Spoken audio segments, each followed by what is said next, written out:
Hello and good evening. This is News 360 and we're broadcasting live from the News Hub here at Adesanwe in Kanda. My name is Solis Rose Korte. And I am Parkwis Yasari. In the next 60 minutes, we've got a compilation of local plus international stories. And coming up, Ghana Broadcasting Corporation fails to submit names of TV license defaulters on first sitting day of controversial television license designated courts. Now, hawkers conducting businesses on pavements in Central Business District of Accra beg for extensions as Accra Metropolitan Assembly begins a massive decongestion exercise January 8. Also, the Driver and Vehicle Licensing Authority halts implementation of the mandatory first aid kits policy. Meanwhile, the Ministry of Transport is fuming over lack of consultation on the part of the DVLA. Now, later in this bulletin, Peter Kwao Adato takes us to explore a viable Vakpo tourism site in the Volta region. Elsewhere on the foreign front, more than 30 Nigerian loggers have been kidnapped near the border with Cameroon. And also coming up in sports tonight, this is ongoing at the Accra International Conference Center. That is the ITO African Football Awards. We'll be bringing you all these and more in the next 60 minutes.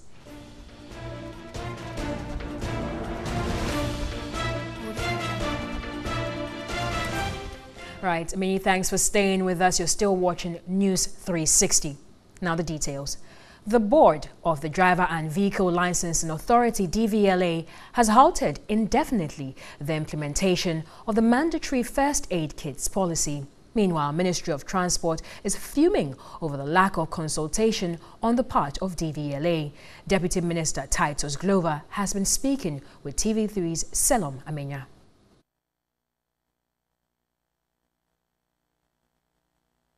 I'm all for it. And that is the best they could do, because if you are a board, you need to crack the whip. This is a major decision that has been taken without the approval. So it makes the management to be careful every step that they want to take.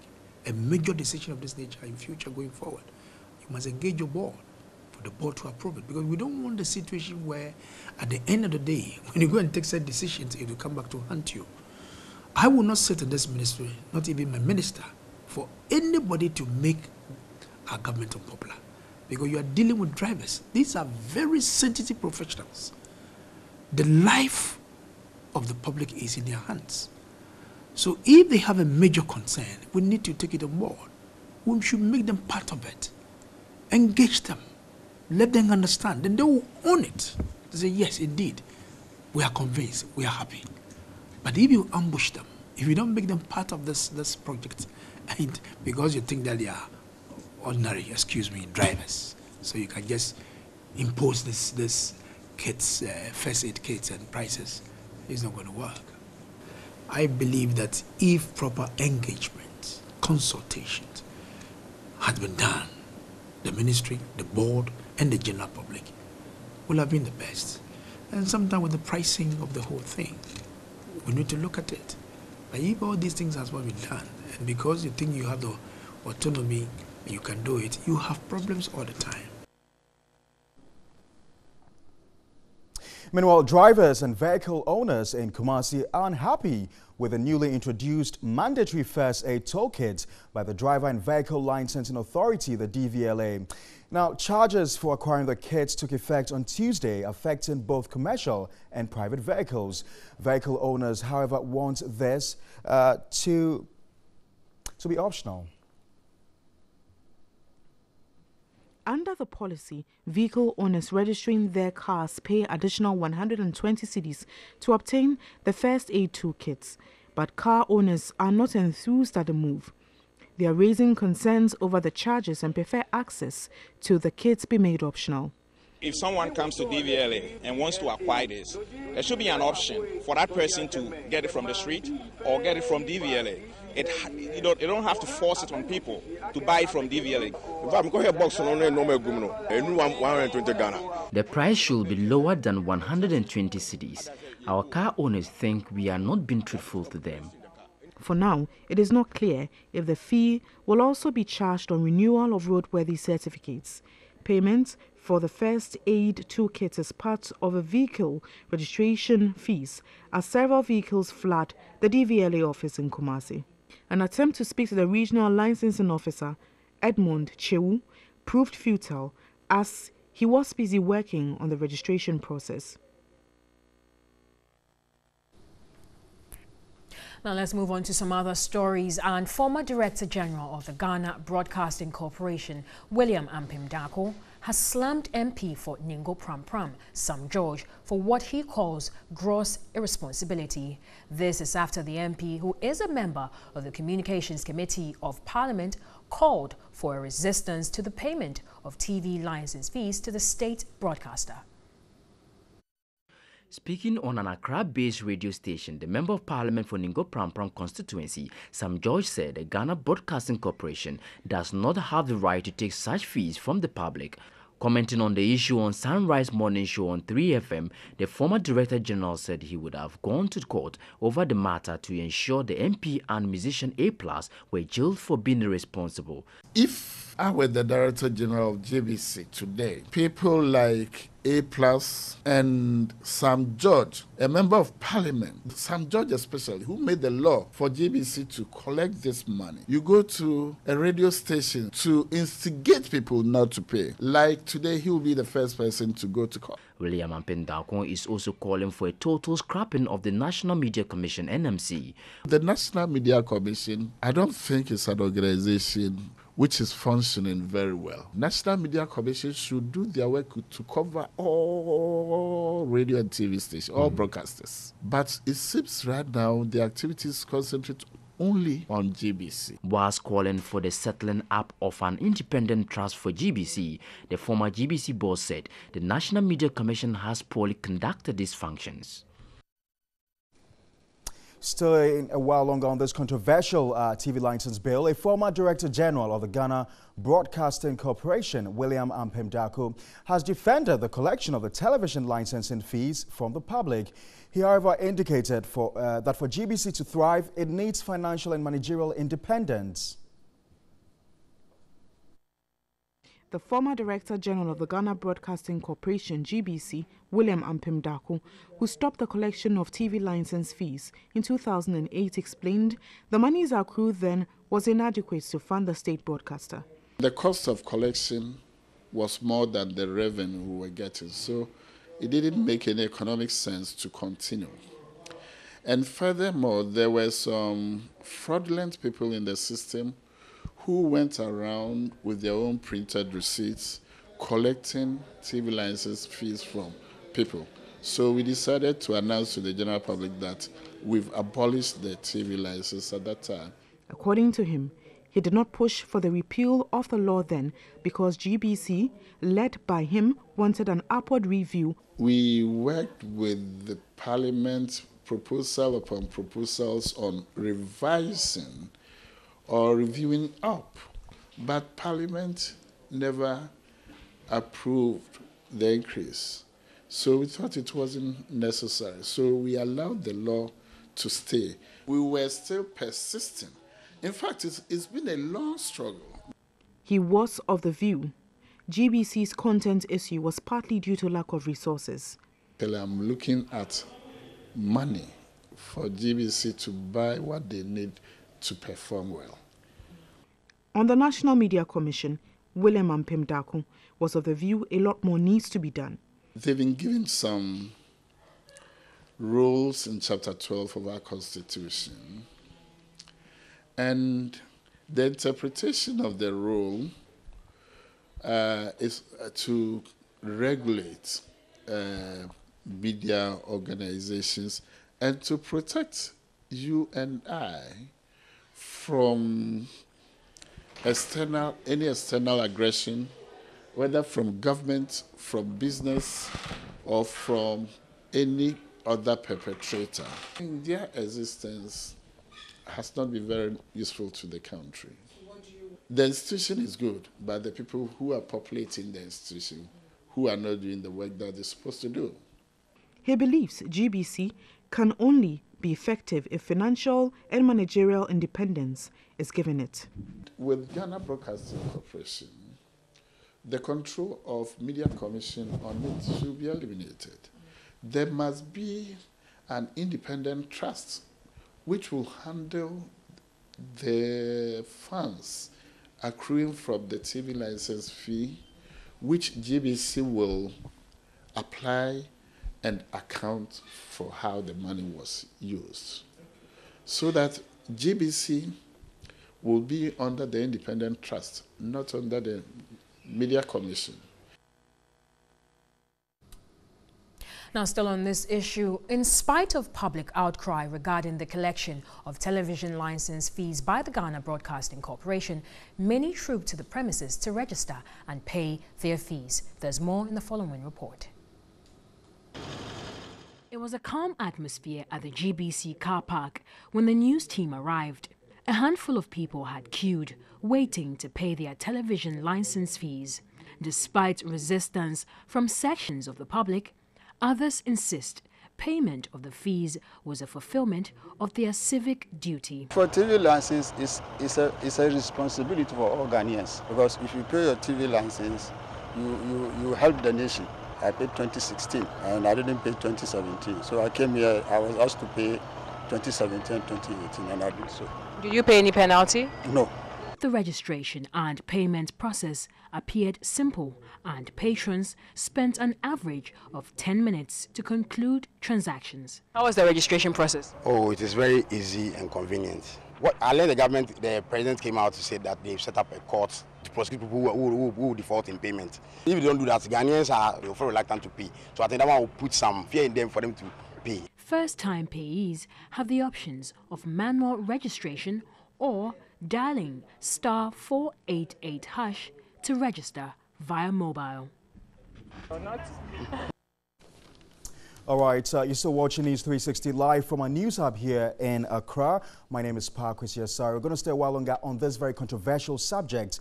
I've been joined in the studio by Nana Sapona Jimai Bedu. He's a leading member of Occupy Ghana. Thank you very much. They've just issued a statement in relation to this very controversial matter. Thank you again for your time. As you could see on your screens, despite the opposition to this TV license bill, it appears people, or some people, are still complying with it. What's the difficulty with Occupy Ghana? All right, thank you very much, and good evening to your viewers. Our difficulty is that it's basically in two folds.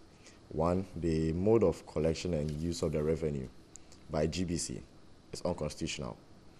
And also, we feel that the law too is quite obsolete in terms of what it defines as a television set. Now, when I go talk about the unconstitutional aspect, the TV license is basically a tax. And by law, any organization that collects taxes on behalf of the government is supposed to deposit the money into the consolidated fund. It's only by an enactment by Parliament by which they can give special permission to bodies to, use such monies which are accrued through the revenue that they will be collecting. And so far, we've not seen any law like that which allows GBC to, use the money that it collects as TV license. So basically, it's in contravention with the constitutional provision whereby they are supposed to just bring the money to the consolidated fund. Then governments will decide what to do with the money. Also, when I talk about the obsolete nature, I would even like to just read this portion of the law, the TV license law, which defines what a television set is. And it says that a television set is an apparatus constructed solely for the reception of pictures with or without sound transmitted by radio. Basically, all that it means is that this is what a television set must be. Something that will, show pictures via radio signals. At the moment, most of the television sets that are coming, the smart TVs, the digital TVs, are no more just solely constructed for that purpose. It goes television from your mobile set. From your mobile set. It goes beyond just showing pictures via radio signals. With the television, all these screens over here are, they could be said that they are television sets, but they are not being, the pictures we are seeing are not being transmitted by radio signals. But this is a matter that has gone before Parliament. I know that Dr. Charles Rekubebe is in court right now challenging how the money should be shared. Are you going to join hands with him or to fight this case or what? For now, that is not the aspect we are looking at. What are you looking at? We are looking at the constitutional or otherwise. And otherwise, yeah. So let's just say it's unconstitutional. What do you intend to do about it? If it's unconstitutional, that's why we are asking that the law should be repealed. We will send letters to the various bodies, agencies, who are responsible for this, the Ministry of Information, Communication, GBC itself, to make them aware that what they are doing currently is unconstitutional. All the monies that GBC has been collecting as TV license are not supposed to be kept by GBC. So where has the money gone to? Does GBC pay it back into the consolidated fund? Has Parliament made any law for GBC to be able to use that money within its corporation? Have you found out? We've found out. I've not found any such law. You haven't found any such law? We've not seen any such law. So if GBC knows of any such law, they can let Ghanaians know that this is the law on which they've been allowed by Parliament. Well, in the meantime, people appear to be complying with it. Yeah, we are not saying people should not pay. And by the definition of television set, it makes it a bit voidable in the sense that somebody can argue his point out that what you are calling a television set is not what the law says it is. If for instance, you come to me and you say you're coming to charge me for TV license fee, and I read the section of the law which describes what a television is. My television, a digital television, goes beyond solely putting out pictures distributed by radio signals. I can use a pen drive, I can play video games on it, I can do presentations on it, I can even listen to radio on it without seeing any pictures. So now, I'm afraid we've got to wrap up this conversation, but just beyond the explanations and all that you've done over the period as Occupy Ghana, is there anything concrete you intend to do to challenge this? Yeah, there's a possibility that we could challenge this later, especially looking at, we're not giving any time, but looking at how the revenue, for instance, the money aspect of it, that GBC has been collecting the money and not been paying to consolidated fund. That aspect of it, we could also look at that thing and challenge GBC on it, that they are not going according to the law. But what we are calling for basically is that the law should be repealed. Okay. It's gone obsolete. All right, I've got to say thank you to you. Nana Sarpong Agyeman-Badu is a leading member of the Occupy Ghana, and they've got some challenges with the current TV license bill as it's been sought to happen. Now to some other stories now. Some traders conducting business on pavements and other open spaces at the Central Business District are pleading with city authorities to give them some more time to relocate. The Accra Metropolitan Assembly is set to embark on a decongestion exercise on Monday, January 8, 2018, to permanently evict traders. Here at the Central Business District, almost every item under the sun is sold on pavement and even on major roads. The situation often leads to congestion as traders, consumers and vehicles compete for space. This is not the first time such a decongestion exercise is going to be carried out in Accra. However, these hawkers and traders always find their way back to conducting bricks business on pavements and other open spaces. The Accra Metropolitan Assembly has warned a task force made up of the police and some personnel from the assembly will on Monday, January 9, permanently evict all traders encroaching on pavements, open spaces and other ceremonial routes in the city. Chief Executive Officer of the Accra Metropolitan Assembly has already warned the exercise will be sustained. This particular exercise will be done in collaboration with major stakeholders, including the Ghana Railway Authority, the Ghana Police, the military, our own Metro Guards, and who are going to be the men on the ground, and then with major stakeholders, including the media. But the affected traders are begging city authorities to give them some more time to relocate. We beg them to excise patience for it because we are paying our children's school fees. Now let's move on and do some other stories. And some prospective applicants were turned away by officers of the Immigration Service for failing the height test of the enlistment exercise. These officers sadly informed the disappointed applicants to try another time when the enlistment is being conducted. The enlistment exercise was conducted at the Elwak Stadium in Accra. More than 10,000 of the prospective applicants converged at the premises. There were long winding queues at the stadium grounds. Some of the applicants who had thronged the premises around 3 a.m. stayed in queues for hours. They expressed their frustrations and criticized authorities at the Immigration Service for failing to provide them with water. Some of us came here as early as 3 a.m. in the morning, and no provision has been done for food vendors to be in the premises. No water, no anything of such sort. Looking at the number of people here, I'm pleading with the government that should employ all of us, because the unemployment rate in Ghana is just too much. Just look at, we are over thousands of people here. So it's very, very frustrating. But the Public Relations Officer of the Immigration Service, Michael Mwakwata, disagreed. We said it starts at 7. So if you want to come earlier than the set time, then we assume you should have taken something to be in the queue. Then we have water to refresh them. In a related development, those who went through the first test on height failed the process. For the males, 5 feet 8 meters and females 5 feet 4 meters were needed, but most of them failed. You said last year? Yes, I was here last year. Stand there. Last year, look at the height. You are not meeting it, please. Those who passed the height test went through the body check process. Join your feet together. Turn around. Turn around again. Arms forward. Okay. Those who are flat foot, those knees that knock each other, then those who have stretch marks. Some of the ladies, with all respect, have bleached their skins to a point that you can see their veins. A little cut, loss of blood will be lost. And for those who have certain kinds of surgical marks on their bodies. Others also hurriedly submitted the academic requirements for enlistment. The requirements ranged from the senior high school certificate to a university degree. As of Thursday, January 4, 2018, a sizable number of the applicants had queued from the land administration area to the main entrance of the Elwak Stadium.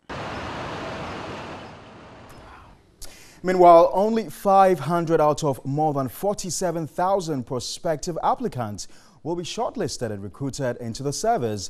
The 500 qualified applicants would undertake the aptitude test on Friday, January 5, 2018. Figures from the Immigration Service indicate 84,637 applicants applied to be enlisted.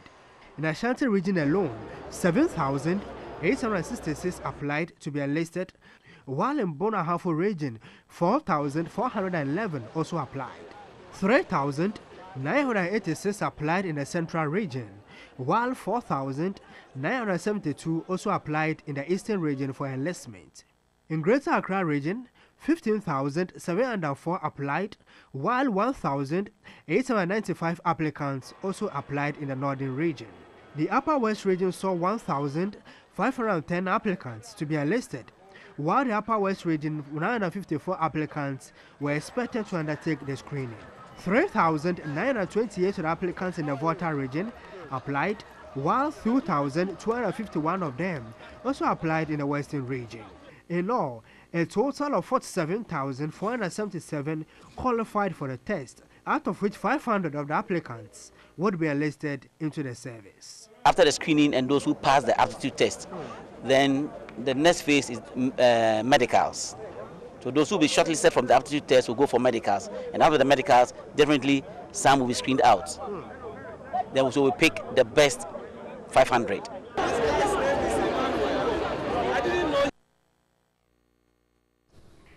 Remember, you're still watching News 360 live from our news hub here at Desawe in Accra. You can join us with your views, comments and suggestions on any of our top stories this hour.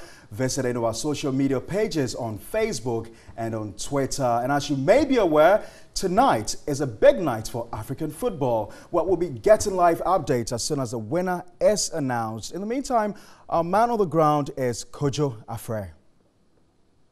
In a few minutes' time, we will find out who the African Player of the Year 2017 will be. The creme de la creme of African football have gathered here at the Accra International Conference Center for the 2017 CAF Awards. Among some of the awards that will be given tonight will be Women's Player of the Year, Coach of the Year too as well, which is between German Rowe of Nigeria, Hector Cooper of Egypt, and Amweta, who led Wydad Casablanca to the CAF Champions League final and won it with them. So then again, we will award the African Youth Player of the Year 2017. So there are a lot of awards up here for grabs, but the big one is the African Player of the Year. And earlier on, Mohamed Salah and Sadio Mane, who all jetted in, says that there are no rivalries between the two of them as speculated, but in the end, everybody here is a winner. From day first, me and Sadio, we are very close friends. So from the day first, I arrived to Liverpool. We are close friends, and we share everything together. We are happy and very proud to share everything together. I think in the end of the day, we push each other to give more and to be better. Like I always said, because it's the question all the time asking by you guys to know it, but we're in the same team and we're happy to be in the same team, and we are definitely the same color, and we are happy to play together. We always enjoy to play alongside of us, and yeah, for sure I think Liverpool gonna win the Ballon d'Or. And we are looking forward, so I'm sure the best will win. Both players confident of winning it though, but we'll come back to you in the news again to bring you all the details and updates of who has won what, who is working away with what, and who will be crowned African Player of the Year 2017. Nana Kojo from the Accra International Conference Center for TV3 Sports. Well, so who's your bet? I would say Mohamed Salah. He's had an incredible year. I think so too. He was quite phenomenal at the African Championship, which they won the last time. Exactly. And incidentally, they've also qualified for the World Cup for the very first time, exactly. and he was quite and he also won the BBC Player of the Year. Great, so he has a lot of prospects. So we'll be right back with more after this. Stay with us.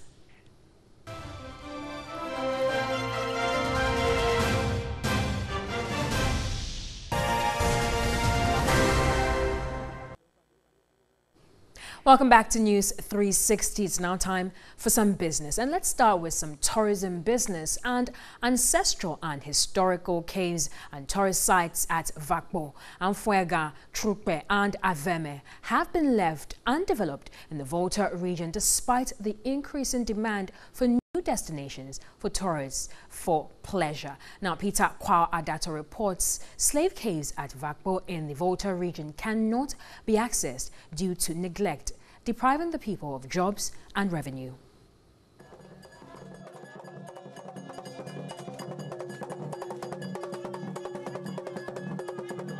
Ghana's tourism industry was to expand by 5.6% in 2016 and maintain an annual growth rate of 5.1% from 2017 to 2027. However, the industry experienced only 1.2% growth rate between 2015 and 2016. These were due to poor attention given to the industry. The Vakpo cave in the Volta region, for instance, provided shelter for the people of Vakpo during the pre-colonial era. There are 5 complex caves which are symbols of the resilience of the people of Vakpo. These caves were again useful during the slave trade and tie into the National Slave Route project. There were a considerable number of caves and rock shelters naturally arranged and positioned like platoons of the military. These together makes the Vakpo caves an extraordinary attraction. 3 of the chambers are estimated to collectively accommodate at least 150 people at a time. The site is sacred to the people of Vakpo, who consider it as a shrine that houses important deities and ancestral spirits. The UNESCO-sponsored Slave Routes project named the Vakpo caves among the slave routes in 2003. Yet, attempt a few weeks ago to access the caves by the news team was unsuccessful since the access route was overgrown with weeds. Access is only made easy with the bushfires that characterize the dry season. Paramount Chief of Vakpo Traditional Area, Togbega Gbogbolulu, called for intervention.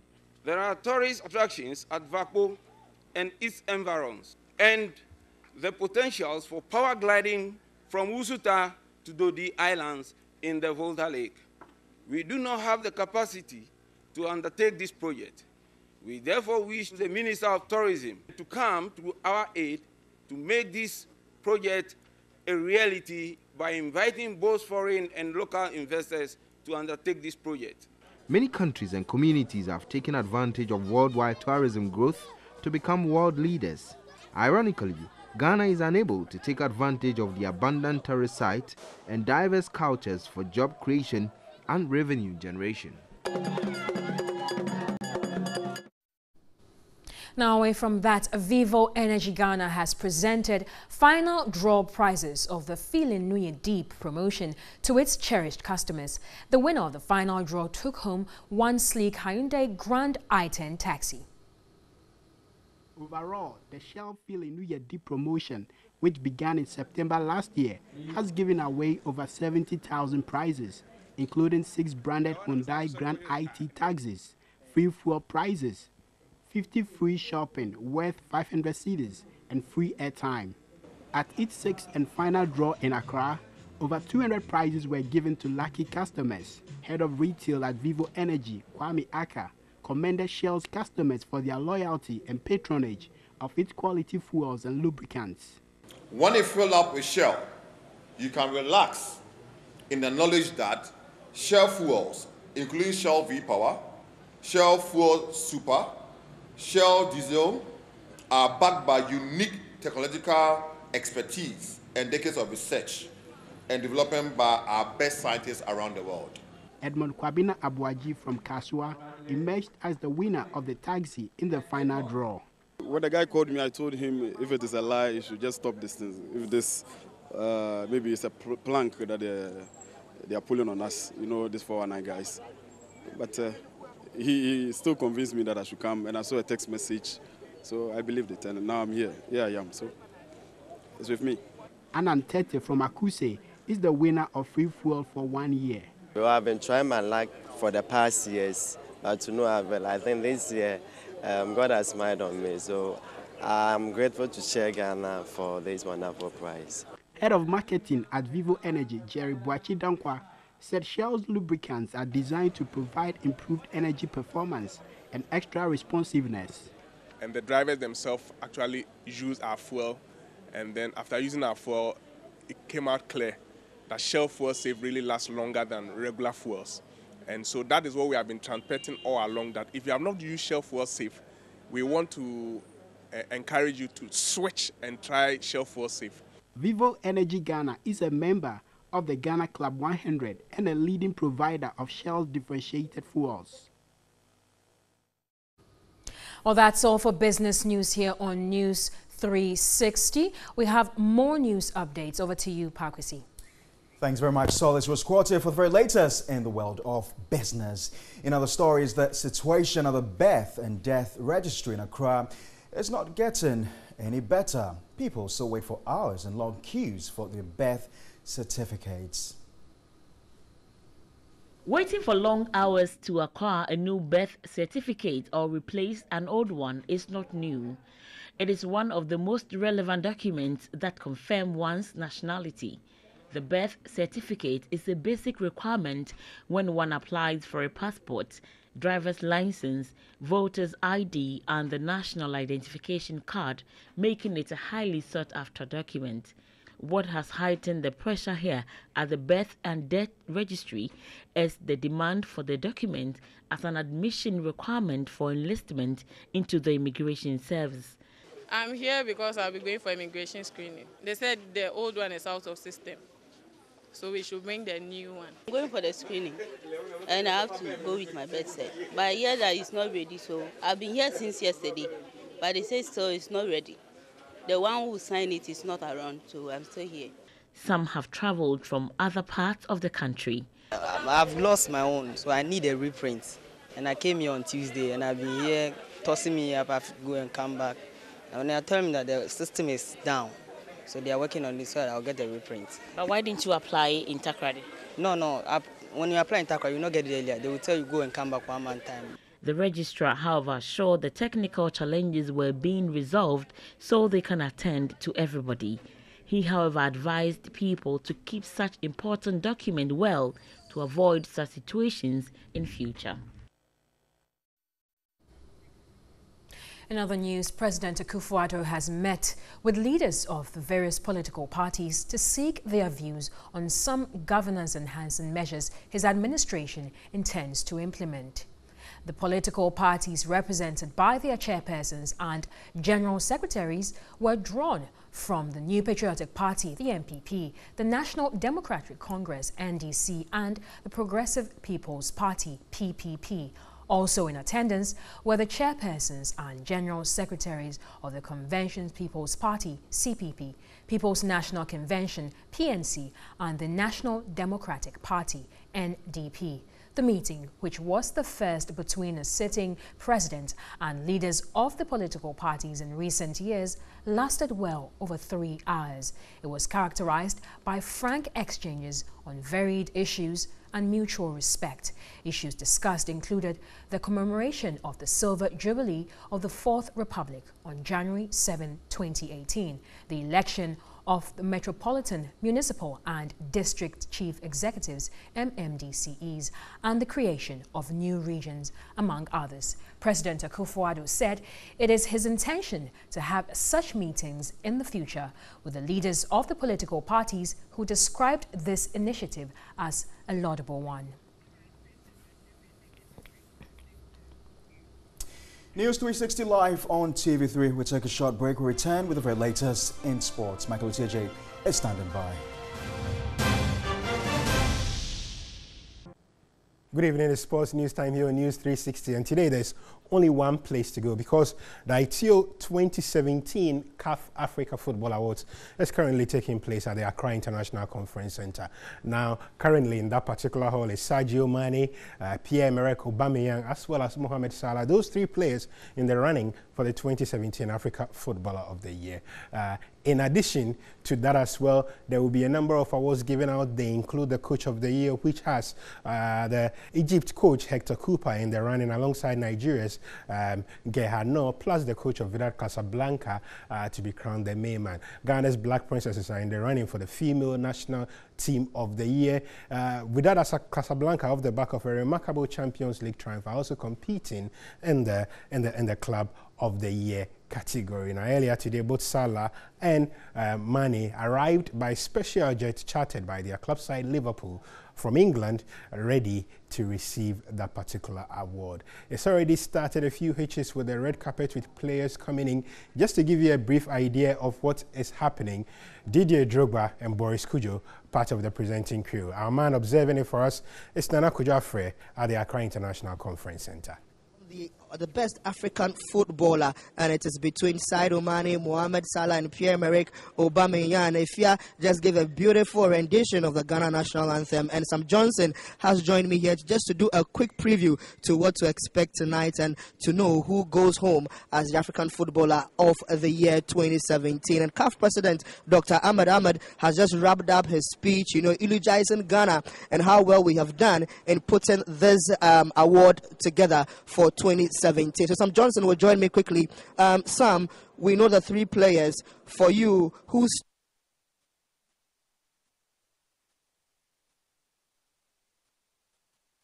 three guys, because they have done very well this last year.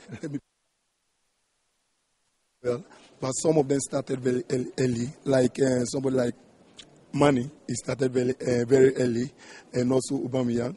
But you can see that at the later part, then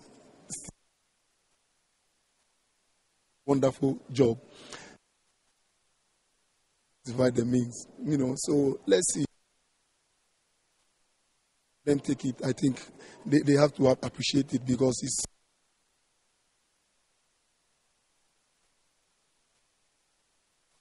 Salah to take it. Finally, Sam Johnson to take this one home. So before the program started, Pierre-Emerick Aubameyang had not arrived, but I can confirm to you that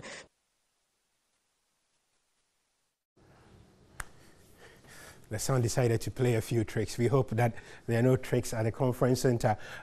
Later today at 10:30 p.m. we'll be back with Sports Unlimited, wrapping up on everything that's happened at the conference center. To give you an idea of what's happening again, is the Africa Football Awards is back in Accra, the venue that's hosted it over a long period. Salah seeking to become the first Egyptian in a mighty long while to win that. It's an award that's been dominated by Samuel Eto'o with 4 awards, Didier Yaya Toure of Ivory Coast with 4 awards. Eto'o is in the crowd, as is Didier Drogba, as is El Hadji Diouf, as is Jeremy Njitop. It's a gathering of the biggest names in African football, and they all will be there. Let's quickly wrap up with one story though. And Jose Mourinho has described claims that he's ready to leave Manchester United at the end of the season as garbage. Mourinho is in discussion over a new contract, but it has been claimed he's so unhappy at Old Trafford that he's ready to walk away. The Portuguese says he wants to stay at Man United.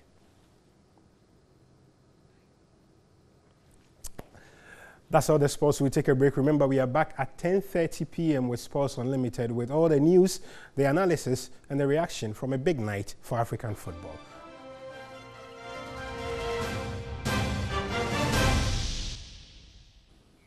Welcome back to News 360. Let's do some more stories. And the Speaker of Parliament, Right Honourable Professor Michael Quaye, has advised Burundi to strengthen its democracy to encourage free speech and religious coexistence. He said reviewing the country's constitution will form a basis for this democratic transformation. The Speaker was receiving the Senate Speaker of the Republic of Burundi, Right Honourable Reverien Ndikurio, in Accra.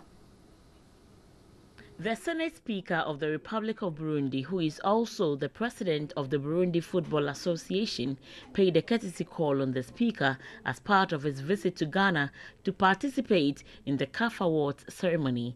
He bemoaned the bad press Burundi has received in the last 5 years, saying most of the things were misrepresented by the international media. He said the political and economic climate has been stabilized since the Arusha Declaration in Tanzania last year, as the nation prepares for a peaceful election in 2020. The Right Honourable Speaker, Professor Michael Quaye, assured his counterpart Ghana was ready to assist in any way possible in this democratic reformation. The difficulties that came were not necessarily that much of religious extremism.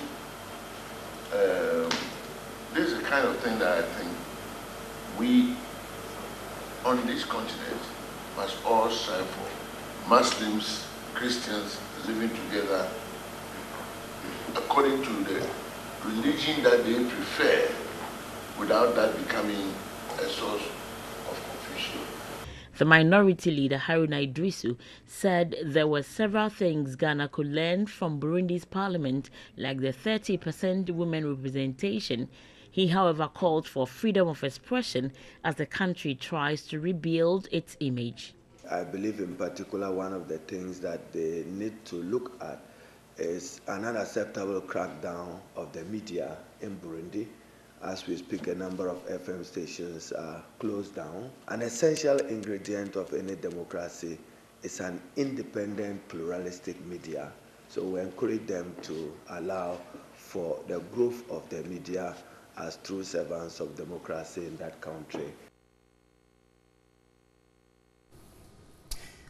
Well, away from Parliament, let's do some more stories. This is News 360 Live from our news hub here in Accra. Now, the Chamber of Petroleum Consumers, COPEC, says the National Petroleum Authority's assurance of price stability is commendable, however, not the best. It said it's time for the NPA to look at its pricing structure and reduce some of the taxes to ensure a reduction in prices. The National Petroleum Authority at the end of 2016 announced prices of petrol and liquefied petroleum gas will remain fairly stable at the pumps from January 1, 2018. According to the NPA, the decision is in line with a drop in crude and petroleum prices on the world market, as well as stability in the exchange rate. The authority added it had activated the price stabilization and recovery levy to stem potential upward adjustment in the price of diesel. But the executive director of the Chamber of Petroleum Consumers, Duncan Amwa, says motorists are seeking price reduction and not price stabilization. We would want the government to at least make further efforts to reduce prices at the pumps. We believe strongly that anything other than an attempt to reduce prices would see Ghanaians paying much more in the coming weeks. Already at 20.20, it's high. International trends are also not pointing downwards. They are pointing at prices going up further on the international market. He called on government and the NPA to look at its pricing structure and let go of some taxes. We would want to see the Special Petroleum Tax SPT, which stands at 15% of ex-depot price, taking off completely. Once that is done, SPT today stands at almost 52 pesos per litre. And so if you buy 4.5 litres, you're almost doing 2 cedi 50 pesos. What that means is that if that alone was even tackled, fuel prices could come down to about 17.50. President Akufo-Addo has reiterated his government's resolve to prioritize science and technology to drive the country's development. At a ceremony to commission the head office of MultiChoice Ghana, the president affirmed the move is in line with his vision to build a smart economy. MultiChoice Ghana, managers of cable TV channels DSTV and GoTV, began operations in Ghana some 25 years ago with 16 staff. It became the market leader with the distribution of cable television content while extending operations to 4 service branches, 72 dealerships, and has 1,500 retailers countrywide. Within the last 5 years, managers have invested over $3 million in the broadcast of local sporting activities such as football, boxing, and athletics. MultiChoice Ghana has also invested $2.1 million in the local creative industry through the African Magic Channel.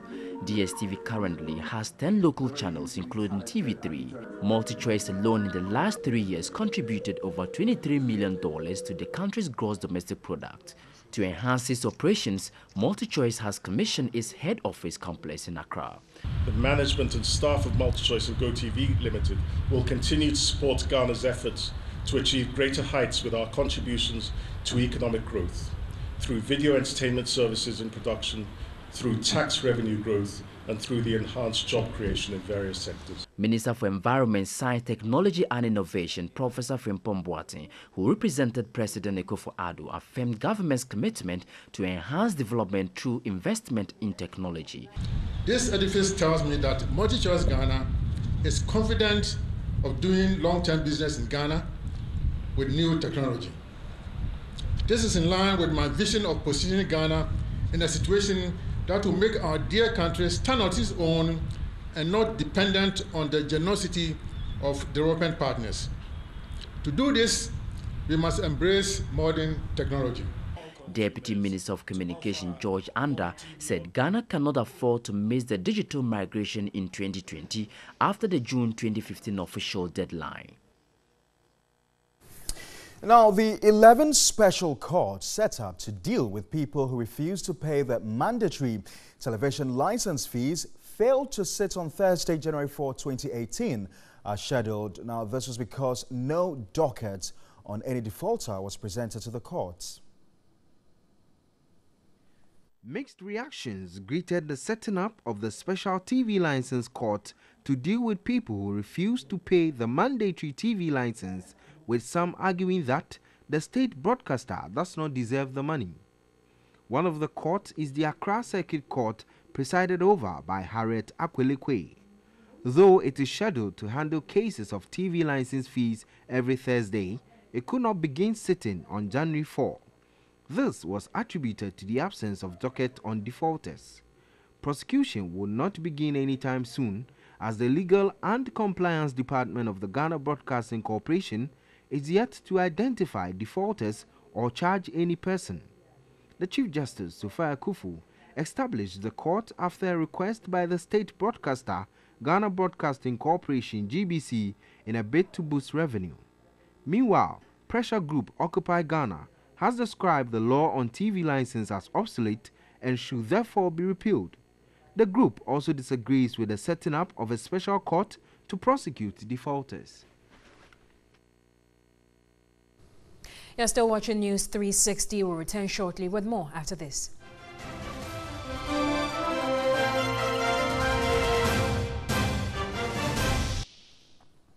Let's find out what's been happening in the world of entertainment. Now, the Ghana Tourism Authority will next year launch a homestay project where residents at Kwewu will be allowed to officially use their houses for commercial accommodation purposes during the paragliding festival. While at the launch of the 13th edition of the annual event, the Chief Executive Officer of the authority, Kwesi Agyeman, said this is part of measures to address accommodation problems during the annual event.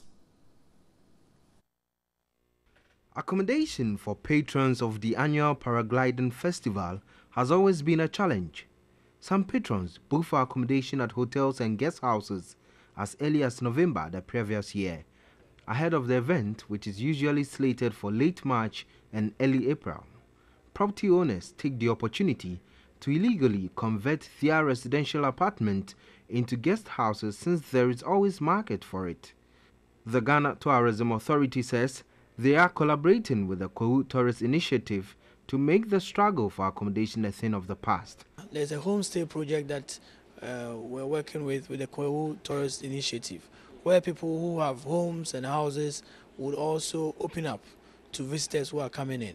Obviously, we are also mindful of the fact that you can't stop people from saying, oh, my home is here, come and stay there.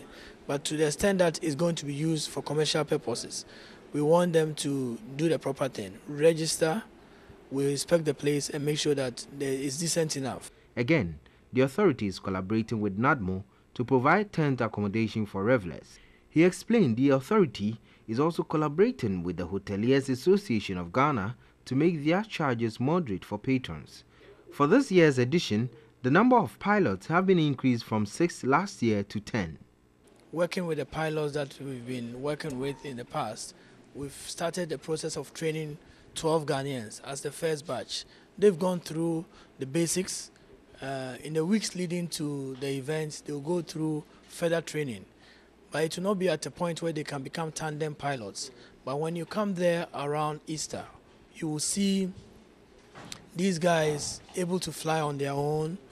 The Ghana Health Service will also be on board to assist. This year's edition is expected to begin on March 30 to April 2 on the theme, You Too Can Fly. It's now time for some international news. More than 13 Nigerian loggers have been kidnapped near the border with Cameroon. The abductions happened near the town of Gamboru, the same town where a suicide bomber killed at least 10 people in a crowded mosque on January 3.